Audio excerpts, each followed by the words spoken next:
রাজধানীর আগারগাঁও নির্বাচন কমিশন কার্যালয়ে উপজেলা নির্বাচনের প্রস্তুতি নিয়ে সংবাদ সম্মেলনে কথা বলেন প্রধান নির্বাচন কমিশনার কাজী হাবিবুল আওয়াল। এ সময় সাংবাদিকদের প্রশ্নের জবাবে সিইসি বলেন, নির্বাচনে মন্ত্রী এমপির স্বজনদের অংশগ্রহণের কারণে কমিশন বেকায়দায় নেই। কেউ ভোট প্রভাবিত করার চেষ্টা করলে ব্যবস্থা নেওয়া হবে বলেও জানান তিনি।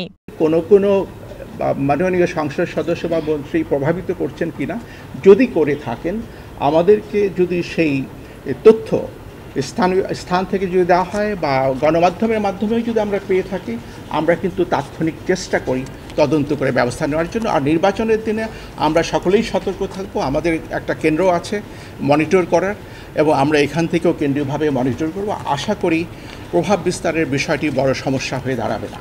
সিইসি জানান, শাসন ব্যবস্থা চালু রাখতে গেলে নির্বাচন চালাতে হবে। কে কোন দল থেকে দাঁড়ালেও সেটি ইসির বিষয় না। নির্বাচন অনিবার্যভাবে প্রয়োজন। কোনো একটা দেশের যে শাসন ব্যবস্থাকে চালু রাখতে হলে সেটা কারো পছন্দ হোক বা না হোক, এবং স্থানীয় সরকারগুলোকে যদি আমরা চালু রাখতে চাই, সেই নির্বাচনটা কারো পছন্দ হোক বা কেউ বর্জন করুক, কিন্তু একটা নির্বাচন হতে হবে।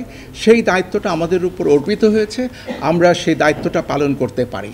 নির্বাচনকে সুষ্ঠু করতে প্রার্থী সমর্থক সহ সবাইকে সহনশীল আচরণ করার আহ্বান জানান সিইসি। সকলের সহযোগিতা প্রয়োজন।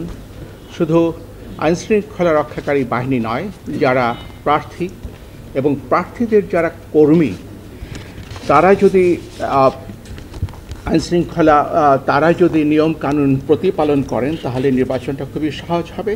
ভোট কেন্দ্রে যাতে কোনো অনিয়ম না হয় সেই বার্তা আইন শৃঙ্খলা বাহিনীকে দেওয়া হয়েছে বলেও জানান প্রধান নির্বাচন কমিশনার। H M Mitu, Asian television, Dhaka.